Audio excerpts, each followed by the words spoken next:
बिस्मिल्लाहिर्रहमानिर्रहीम। अस्सलाम वालेकुम स्टूडेंट। इस वीडियो में हम नर्वस सिस्टम के डिसऑर्डर और डायग्नोसिस टेस्ट को डिस्कस करेंगे। डिसऑर्डर क्या क्या है? वेस्कुलर है, इन्फेक्शियस डिसऑर्डर है जो किसी वायरस या बैक्टीरिया की वजह से होता है, स्ट्रक्चर में कोई डिसऑर्डर है, या कोई ब्रेन के फंक्शन में या डिजेनरेटिव है। तो पहले हम स्टार्ट करते हैं vascular disorder central nervous system के। वेस्कुलर का वर्ड निकला है ब्लड वेजल से। ब्लड वेजल हमें पता है 3 होती हैं, आर्टरी है, वीन है और कैपिलरी है। अब उनके अंदर क्या फ्लो करता है? ब्लड। तो ऑब्वियसली ब्लड के अंदर, ब्लड की सर्कुलेशन के अंदर कोई इशू आ गया है, या ब्लड वेसल का डायमीटर कम हो गया है, या ब्लड वेसल के अंदर क्लॉट बन गया है, जिसकी वजह से वो ब्लड जो है ब्रेन की तरफ सही तरह से सप्लाई नहीं हो रहा, जिसकी वजह से स्ट्रोक या हीमाटोमा हुआ। अब हम देखते हैं कैसे कैसे है ये। स्ट्रोक के बारे में बताया गया है कि जो स्ट्रोक इस वजह से होता है कि जो ब्लड सप्लाई है ब्रेन की तरफ, जो ब्लड जा रहा था उसमें कोई इंटरफेरेंस आ गई है। ये कैसा हो सकता है? या तो ब्लड वेसल बर्स्ट हो गई है ब्रेन के अंदर, या तो ब्लड फ्लो जिस आर्टरी के जरिए हो रहा था वो जो है ब्लॉक हो चुकी है। अब इसमें देखो 2 तरह का स्ट्रोक है। एक है इस्कीमिक स्ट्रोक, दूसरा है हेमरेज स्ट्रोक। हेमरेज स्ट्रोक में क्या है, जो ब्लड वेसल थी इसका अंदर ब्लड जो है बहुत ज़्यादा जमा हो गया, जिसकी वजह से ब्लड वेसल क्या हो जाती है? फट जाती है। अब जब ब्लड वेसल फट गई तो क्या होता है, इस आर्टरी से सारा ब्लड जो है बाहर फ्लो कर रहा है। इस आर्टरी का काम था ब्रेन को ब्लड प्रोवाइड करना। ब्रेन तक ब्लड नहीं पहुंचेगा, जिसकी वजह से स्ट्रोक हो जाएगा। दूसरा है इस्कीमिक। इस्कीमिक में ये होता है कि जो ब्लड वेसल होती है ब्लॉक हो जाती है, या तो पूरी ब्लॉक हो जाती है या थोड़ी बहुत ब्लॉक हो जाती है, जिसकी वजह से कम ब्लड फ्लो कर रहा होता है ब्रेन की तरफ, कम ऑक्सीजनेटेड ब्लड जा रहा होता है, जिसकी वजह से स्ट्रोक हो सकता है। या तो ये पूरी ब्लॉक हो गई, जिसकी वजह से ब्लड जो है ब्रेन तक नहीं पहुंच पा रहा, जिसको हम कहते हैं इस्कीमिक स्ट्रोक। अब इस्कीमिक स्ट्रोक किस वजह से हो रहा है? ब्लड क्लॉट की वजह से हो रहा है। कोई भी हार्ड डिपॉजिट मटेरियल या प्लाक जो है वो इन ब्लड वेसल के अंदर आकर डिपॉजिट हो जाता है, जिसको हम क्या कहते थे, हार्ट पे पढ़ते थे हम कार्डियोवास्कुलर डिसऑर्डर में हम कहते थे एथीरोस्क्लेरोसिस। एथीरोस्क्लेरोसिस का मतलब था हार्डनिंग ऑफ एन आर्टरी। जो आर्टरी है, इस आर्टरी के अंदर यहाँ पर आके फैट डिपॉजिट हो जाता था, जिसकी वजह से इसका डायमीटर अब क्या हो गया? कम हो गया। अब ब्लड यहाँ से कम फ्लो करेगा। इसी तरह अगर ये पूरा यहाँ पर डिपॉजिट हो जाए प्लाक, तो ब्लड फ्लो ही नहीं कर रहा। ब्लड फ्लो करने वाली जो आर्टरी है वो पूरी क्या हो चुकी है? ब्लॉक हो चुकी है, जिसकी वजह से स्ट्रोक हो जाता है। कॉज क्या है स्ट्रोक का? स्ट्रोक होता क्यों है? यहाँ पर लिखा हुआ है हाइपरटेंशन। अगर ब्लड प्रेशर बढ़ जाए, ब्लड प्रेशर जब बढ़ जाता है तो कैसे बढ़ता है ब्लड प्रेशर? ब्लड प्रेशर बढ़ता है डायबिटीज़ मेलाइटस, शुगर के जो पेशेंट होता है उसकी वजह से, हाई अल्कोहल इनटेक की वजह से, और कोकेन की वजह से, और स्मोकिंग की वजह से। इन चारों वजह से क्या होता है? हाइपरटेंशन हो जाती है। ब्लड प्रेशर क्या होता है? नॉर्मल वैल्यू से इंक्रीज़ कर जाता है। अब देखते हैं होता कैसे। कॉकेन जो होती है वो क्या करती हैं, ब्लड वेसल का जो डायमीटर है अगर ये इतना ज़्यादा है तो इसको क्या करा देती हैं? कॉन्स्ट्रिक्ट करा देती हैं, जिसकी वजह से डायमीटर कम हो जाता है। अब डायमीटर कम हो रहा है लेकिन ब्लड का वॉल्यूम तो उतना ही रहेगा, तो इसमें से जो ब्लड है वो बहुत प्रेशर से जाने लगता है। जब भी हम किसी चीज़ का डायमीटर कम कर देते हैं तो प्रेशर क्या हो जाता है? इंक्रीज हो जाता है। फिजिक्स में भी फॉर्मूला पढ़ा था, pressure is equal to force divided by area. अब एरिया कम कर दिया तो प्रेशर क्या हो जाएगा? इंक्रीज हो जाएगा। एक वजह ये है। दूसरा ये होता है जो ब्लड वेसल होती हैं, अल्कोहल जो है, अल्कोहल इसके अंदर क्या करा देता है? प्लाक की डिपोजिशन करवाता है, जिसकी वजह से क्या होता है? कम, यहाँ पर अब देखो यहाँ पर जो डायमीटर है ब्लड वेसल का कम हो गया, जिसकी वजह से ब्लड यहाँ से कैसे जाएगा? तेज़ी से प्रेशर से जाता है, जिसकी वजह से हाइपरटेंशन होती है। फिर हाइपरटेंशन से क्या हो जाता है? स्ट्रोक हो जाता है। दूसरा ये है ग्लूकोज के बारे में। अब ये ब्लड वेसल है, अब इन ब्लड वेसल के अंदर क्या ट्रेवल कर रहा है? ग्लूकोज। अब हमें पता है ग्लूकोज क्या है? एक सॉल्यूट है। अब इसके पास में क्या होंगे? यहाँ पर सारे टिश्यूज़ होंगे। इन टिश्यूज़ के अंदर क्या होगा? वाटर भी होगा, ग्लूकोज भी होगा। तो जब हम इसको कंपेयर करेंगे तो ब्लड के अंदर ग्लूकोज ज़्यादा है, टिश्यू के अंदर ग्लूकोज कम है। तो ब्लड वेसल के अंदर कैसी कंडीशन है? हाइपरटोनिक है। और टिश्यू के अंदर कैसी कंडीशन है? हाइपोटोनिक है। यानी कि ब्लड वेसल के अंदर ग्लूकोज ज़्यादा है, सॉल्यूट ज़्यादा है और वाटर कम है। इसका डिटेल लेक्चर चैप्टर 1 में मैंने बताया था, आप लोग देख सकते हैं। तो यहाँ पर ग्लूकोज ज़्यादा है, सॉल्यूट ज़्यादा है। तो सॉल्यूट कैसे एक्ट करते हैं? मैग्नेट के तौर पर एक्ट करता है।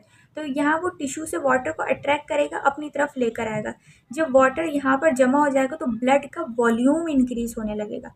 जब ब्लड का वॉल्यूम इंक्रीज़ होगा लेकिन आर्टरी का डायमीटर इतना ही रहेगा। जब ब्लड का वॉल्यूम बढ़ जाएगा और आर्टरी का डायमीटर कम होगा तो जिसकी वजह से क्या होगा? हाई प्रेशर जनरेट होता है। तो इस वजह से क्या है? स्मोकिंग की वजह से भी क्या है? ब्लड प्रेशर इंक्रीज़ हो रहा है, क्योंकि स्मोकिंग भी ब्लड वेसल को क्या कराती है? नैरो कराती है। डायबिटीज़ की वजह से क्या है? ग्लूकोज का लेवल बढ़ा हुआ था ब्लड वेसल के अंदर, जिसकी वजह से वाटर को अट्रैक्ट करते हैं, ब्लड का वॉल्यूम बढ़ता है और आर्टरी का डायमीटर क्या हो जाता है? उस मुकाबले में कम होता है। हाई अल्कोहल इनटेक, अल्कोहल की वजह से क्या होता है? फैटी कैलकुलस और प्लाक की डिपोजिशन होती है आर्टरी के अंदर, जिसकी वजह से आर्टरी का डायमीटर कम होता है और ब्लड प्रेशर इंक्रीज होता है। कोकीन क्या कराती है, वेजो कॉन्स्ट्रिक्शन करा देती है, वेसल का डायमीटर कम करा देती है, जिसकी वजह से ब्लड प्रेशर बढ़ता है। अब ब्लड प्रेशर ही है मेन, अगर ब्लड प्रेशर बढ़ जाए तो क्या हो जाता है, स्ट्रोक, या तो ब्लड वेसल डैमेज हो जाती है। अब देखो यहाँ डैमेज हुई है, ऑब्वियसली इसका डायमीटर क्या हो गया, कम हो गया, ब्लड वेसल का डायमीटर कम है, बट ब्लड जो है अंदर प्रेशर से आ रहा है। जब ब्लड अंदर प्रेशर से आता है तो इसकी वॉल पर क्या लगाते हैं, बहुत ज़्यादा प्रेशर लगाते हैं। जब प्रेशर लगता है तो ये ब्लड वेसल एक टाइम आता है फट जाती है। अब इसकी अलामात लिखी हुई है, सिम्टम। सिम्टम का मतलब होता है अलामत, दो होती है, एक होती है साइन और दूसरा होता है सिम्टम। साइन वो जो हमें दिख सके, सिम्टम वो जो फील होती है, महसूस होते हैं। जैसे बुखार, बुखार क्या है, सिम्टम में आता है। और दर्द, पेन भी क्या है, सिम्टम में आता है, वो हमें दिखता नहीं। अगर इंजरी हो गई, ब्लड निकल रहा है, तो वो किस में आता है, साइन में आता है। Loss of blood flow to the brain, अच्छा इसमें क्या होता है, ब्लड फ्लो जो है ब्रेन की तरफ क्या हो जाता है, लॉस हो जाता है, जिसकी वजह से ब्रेन टिश्यू क्या होते हैं, डैमेज होने लगते हैं। अब इस ब्रेन का जो मेन पार्ट है ना, लार्जेस्ट पार्ट, इसको हम कहते हैं टीलेंसिफेलॉन। टीलेंसिफेलॉन को सेरिब्रल कॉर्टेक्स भी कहा जाता है, क्योंकि ये कॉन्शियस एक्टिविटी को कंट्रोल करता है। अब वो सारी कॉन्शियस एक्टिविटी यहाँ पर नहीं होंगी, जैसे लॉस ऑफ बैलेंस। अब पेशेंट जो है, अब वो अपने आप को बैलेंस नहीं कर सकेगा। कोऑर्डिनेशन सीवियर होने लगेगी, यानी कि ब्रेन से मैसेज आता था और हमारे हाथ पैर मूव करते थे, अब वो कोऑर्डिनेशन क्या हो गई है, ख़राब हो गई है। क्यों, क्योंकि ब्लड नहीं मिल रहा, तो ब्रेन काम नहीं कर रहा, ब्रेन काम नहीं कर रहा, तो वो मैसेज कैसे देगा, नहीं दे सकता। और सडन हेडेक, सर का दर्द बहुत ज़्यादा एकदम से स्टार्ट हो जाता है। अगर ट्रीटमेंट नहीं करोगे तो पैरालिसिस भी हो सकता है। वीकनेस हो जाती है आर्म के अंदर, फेस के अंदर और लेग के अंदर। डिपेंड करता है कि किस एरिया के अंदर जो है स्ट्रोक हुआ है। जिस एरिया में स्ट्रोक हुआ है उसी तरह का मसला होगा। अगर ब्रेन के राइट साइड पर स्ट्रोक होता है तो लेफ्ट बॉडी जो है पैरालिसिस हो जाती है। अगर ब्रेन का लेफ्ट पार्ट जो होता है वो राइट बॉडी को कंट्रोल करता है, और ब्रेन का जो राइट पार्ट होता है वो हमारी लेफ्ट बॉडी को कंट्रोल करता है। स्ट्रोक क्या है, ये एक मेडिकल इमरजेंसी, इसका इमीडिएट ट्रीटमेंट करना चाहिए, ताकि जो है पेशेंट को बचाया जा सके, उसकी डिसेबिलिटी को कम से कम किया जा सके। ट्रीटमेंट डिपेंड करता है कि कितनी सीवियर था ये केस और कितना बड़ा स्ट्रोक आया है। ट्रीटमेंट के ऊपर हम लोग किस चीज़ पर फोकस करते हैं, एंटीकोगुलेंट देते हैं और प्लेटिलेट इनहिबिटर देते हैं। एंटीकोगुलेंट यानी कि ब्लड को क्लॉट होने से बचाना है, और प्लेटिलेट इनहिबिटर यानी कि प्लेटिलेट का काम क्या होता है, ब्लड को क्लॉट करना, थिक करना, तो उस क्लॉटिंग को हम रोकते हैं। अगर इन शॉर्ट में बोलूँ तो ब्लड थिनर दिए जाते हैं कि ब्लड अंदर क्लॉट ना हो, ब्लड थिनर दिए जाते हैं ताकि जो है स्ट्रोक से बचाया जा सके। ब्लड प्रेशर मैनेज किया जाता है, और नर्सिंग केयर भी बहुत ज़्यादा इसेंशियल है, क्योंकि इन पेशेंट को आईसीयू में रखा जाता है, इंटेंसिव केयर यूनिट में, जहाँ पर हर वक्त जो है इनकी जो है मॉनिटर किया जाता है इनको। उसके बाद है हीमाटोमा। हीमा का मतलब है ब्लड और टोमा का मतलब है एक्यूमुलेशन। एक्यूमुलेशन ऑफ ब्लड का जमा होना क्या कहलाता है, हीमाटोमा। अच्छा, मैसिव एक्यूमुलेशन, बहुत ज़्यादा जो है ब्लड जमा हो रहा है, कहाँ पर, ब्रेन और ब्रेन की आउटर मोस्ट कवरिंग के अंदर, जिसको हम क्या कहते हैं, हीमाटोमा। अब ब्रेन है, ये ब्रेन की आउटर मोस्ट कवरिंग कौन सी थी, ड्यूरामेटर। अब इन दोनों के बीच में क्या है, यहाँ पर ब्लड जमा हो गया, जिसको हम क्या कहते हैं, हीमाटोमा। अब हीमाटोमा भी किस वजह से हो रहा है, हाइपरटेंशन हुई, और क्या होता है, यहाँ पर कोई ब्लड वेसल लीक हुई, ब्लड लीक और यहाँ पर आकर जमा हो गया, जिसकी वजह से क्या हो जाता है, हीमाटोमा। हीमाटोमा के सिम्टम में क्या आता है, कॉन्शियसनेस, क्योंकि ब्रेन का जो पार्ट है किसको कंट्रोल कर रहा होता है, कॉन्शियसनेस। और क्या होता है यहाँ पर, सडन कॉन्शियसनेस जो है, इसकी लॉस ऑफ कॉन्शियसनेस होने लगती है, कन्फ्यूजन होने लगती है, वो अपनी सही तरह से फैसले नहीं कर पाते, क्योंकि ब्रेन के पार्ट मेमोरी को भी कंट्रोल करता है। स्किन का कलर कैसा होता है, वो पेल पड़ना शुरू हो जाता है, और ब्रेन की अंदर जो न्यूरॉन्स हैं उनकी काम करने की सलाहियत में थोड़ी ऑल्ट्रेशन आने लगती है, क्योंकि उनको नॉरिशमेंट नहीं मिल रही तो काम नहीं करते, जिसकी वजह से झटके भी लगते हैं। ट्रीटमेंट क्या है, डिपेंड करता है कितना है हीमाटोमा और कितनी इंजरी हुई है। वैसे जो इसका ट्रीटमेंट है वो क्या है, सर्जरी करके जितना भी इसके अंदर ब्लड क्लॉट है उसको जो है रिमूव कर देते हैं, पेशेंट ठीक हो जाते हैं। बट यहाँ पर एक चीज़ नहीं बताया कि इन बीमारियों को डायग्नोस कैसे किया जाता है, इनके पता कैसे लगाते हैं कि स्ट्रोक हुआ है या हीमाटोमा। कुछ तो सिम्टम्स हैं उससे भी पता करते हैं, बट एक कन्फर्मेटरी टेस्ट भी किया जाता है, जो कि सीटी स्कैन और एमआरआई से किया जाता है, ताकि पता चल सके कि किस जगह पर हीमाटोमा है और किस जगह पर स्ट्रोक हुआ है। उसके बाद है इन्फेक्शियस डिसऑर्डर। इन्फेक्शियस डिसऑर्डर यानी कि किसी बैक्टीरिया, वायरस, प्रोटोजोआ या फंगस वगैरह की वजह से होंगे। नर्वस डिसऑर्डर किसी वायरस, बैक्टीरिया, फंगस या प्रोटोजोआ की वजह से होता है, हम उन्हें क्या कहते हैं, इन्फेक्शियस डिसऑर्डर। इसके एग्जाम्पल में है मेनिंजाइटिस और एंसेफेलाइटिस। दोनों के एंड में ना एक वर्ड लिखा हुआ है आइटस, ITIS। जब आप लोग आगे जाकर MBBS करोगे या BDS करोगे, कोई भी मेडिकल फील्ड पढ़ोगे ना, वहाँ पर जो आइटिस का वर्ड है ना, इसका मतलब होता है इन्फ्लेमेशन। जैसे मोस्ट कॉमन हम लोगों ने पढ़ा था हेपेटाइटिस, हेपेटाइटिस में भी एंड में क्या आ रहा है, आइटिस आ रहा है। आइटिस का मतलब है इन्फ्लेमेशन, और हेपा का वर्ड किसके लिए यूज़ करते थे हम, लिवर के लिए। तो inflammation of liver is called hepatitis. तो मोर एडवांस डेफिनेशन भी हम बना सकते हैं, लिवर के सेल को क्या कहते हैं, हिपेटोसाइट। तो इस तरह से भी इसकी डेफिनेशन बन सकती है, inflammation of hepatocyte is called hepatitis. तो आइटिस का क्या मतलब है, इन्फ्लेमेशन। यहाँ लिखा हुआ है मेनिंजाइटिस, तो it is a inflammation of the fluid and the membrane meninges. Meninges 3 layer होती थी, ड्यूरा मैटर, एरेक्नाइड मैटर और पाया मैटर, जो कि प्रोटेक्शन देती थी ब्रेन को भी और स्पाइनल कॉर्ड को भी। अगर उनके अंदर इन्फ्लेमेशन हो जाए या सेरिब्रो स्पाइनल फ्लूइड के अंदर इन्फ्लेमेशन हो जाए तो क्या कहते हैं, हम इसको मेनिंजाइटिस कहते हैं। इसका कॉज क्या है, वायरल इन्फेक्शन, कोई वायरस एंटर कर गया है, या तो फिर क्या है, बैक्टीरियल इन्फेक्शन, और बहुत कम फंगल इन्फेक्शन है जो कि यहाँ ब्रेन तक पहुँच पाते हैं। तो मोस्ट कॉमन वायरल और बैक्टीरियल इन्फेक्शन है। इसके सिम्टम में देखो क्या है, मोस्ट इंक्लूडिंग हाई फीवर। जब भी कोई वायरस या बैक्टीरिया हमारी बॉडी के अंदर एंटर करता है, फर्स्ट ईयर इम्यूनिटी के चैप्टर में, कि बॉडी को क्या होता है, सबसे पहले फीवर होने, बॉडी सबसे पहले क्या इंड्यूस करती है, फीवर। वाइट ब्लड सेल होते हैं हमारे, वो एक केमिकल रिलीज करते हैं, पायरोजिन। पायरोजिन क्या कराते हैं, हमारी बॉडी का टेम्परेचर बढ़ा देते हैं। और ये टेम्परेचर क्यों बढ़ाया जाता है, कि जो भी बैक्टीरिया या वायरस हमारी बॉडी के अंदर एंटर हुआ है उसकी ग्रोथ रुक जाए, या तो वो मर जाए। तो एक काम हो सकता है, या तो मर जाता है, या अगर नहीं भी मरता तो एटलीस्ट उसकी ग्रोथ नहीं होती, क्योंकि बैक्टीरिया और वायरस बहुत तेज़ी से ग्रो करते हैं हमारी बॉडी के अंदर। तो फीवर जब होता है तो इसका मतलब कोई भी वायरल या बैक्टीरियल इन्फेक्शन हुआ है। स्टिफनेस इन द नेक, नेक के अंदर स्टिफनेस होने लगती है, हेडेक होता है, नोजिया यानी कि वॉमिटिंग जैसा फील होता है और वॉमिटिंग हो जाती है। इट में कॉज पैरालिसिस, अगर ट्रीटमेंट नहीं करोगे तो पैरालिसिस भी हो सकता है, देन पेशेंट कोमा में जाएगा, फिर इन द एंड डेथ भी हो सकती है। ट्रीटमेंट क्या है, डिपेंड करते हैं डिसीज़ पर। अगर बैक्टीरियल मेनिंजाइटिस है तो इसके लिए हम देते हैं इंट्रावीनस एंटीबायोटिक।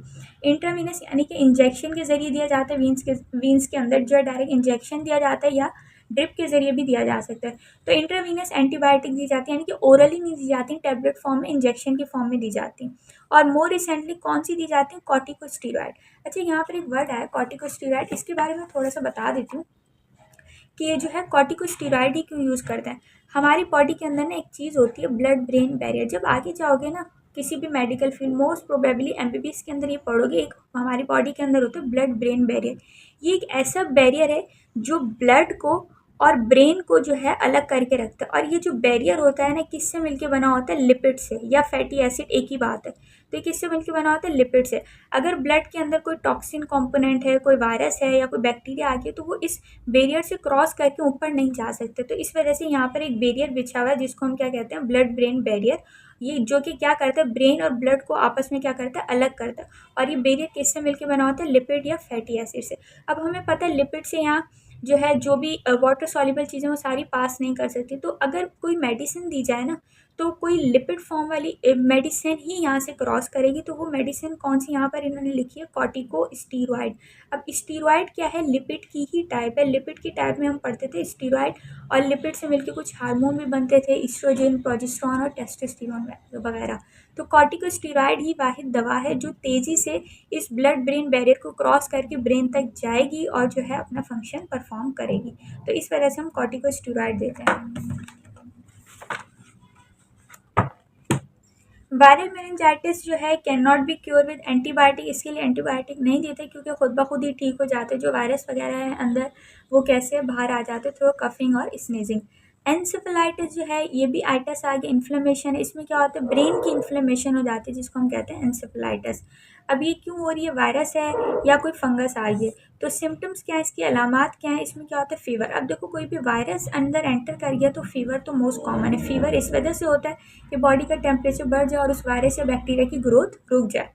हेडेक होगा, कन्फ्यूज़न होगी, क्योंकि ब्रेन का काम है बहुत सारे फंक्शन को परफॉर्म करना, मेमोरी, इंटेलिजेंस, तो वो सारे क्या होंगे, कंफ्यूज, उसमें वो काम करना स्टार्ट नहीं करेगा तो कन्फ्यूज़न होने लगती है।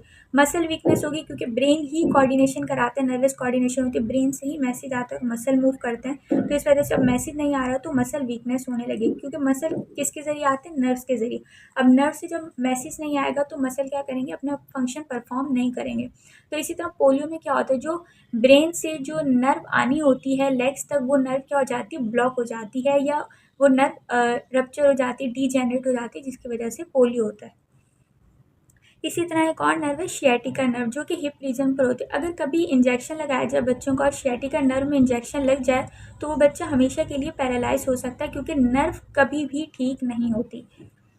Treatment involve tracking the underline cause, relieving symptom and support bodily function. अच्छा, यहाँ ट्रीटमेंट के बारे में नहीं बताया कि ट्रीटमेंट में अंडरलाइन कॉज सीखेंगे कि भाई कौन सा वायरस आया, फिर उस तरह से इसका ट्रीटमेंट किया जाएगा। उसके बाद यहाँ पर आगे हैं स्ट्रक्चरल डिसऑर्डर, जो कि हम नेक्स्ट वीडियो में डिस्कस करेंगे।